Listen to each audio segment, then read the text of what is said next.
Mark Robideau here with the Eastwood Company. 2018 marks our 40th anniversary serving the automotive restoration and customization market. And with that, we decided to take on a little bit smaller project this year. What you see behind me is a pedal car that we restored. We used our Concourse paint gun, some of our new base clears, and our MiG 135. So let's take a look at how we did this.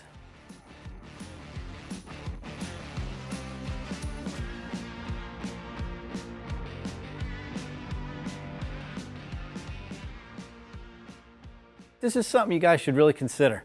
If you're in between projects or you come to a point in a big project where you just stumped on something, grab one of these little pedal cars.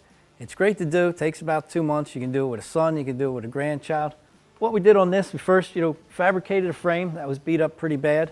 Did some custom hairpins and the windshield here, just at a 1/4-inch rod, that's all. Little trick to that is take some red Scotch-Brite, spray WD-40 on it, go ahead and sand the rod and give you this nice brushed finish. We added the shifter over there.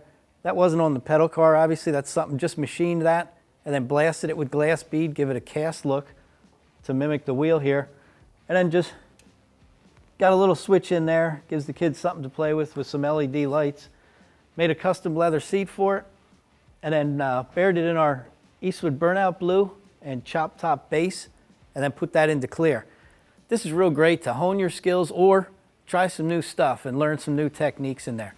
It's really inexpensive, doesn't cost anything working on the main project, but it'll give you a lot of satisfaction once you pull through on them. So Eastwood's looking forward to serving the industry for another 40 years. For more information on the products we used on this project here, visit eastwood.com.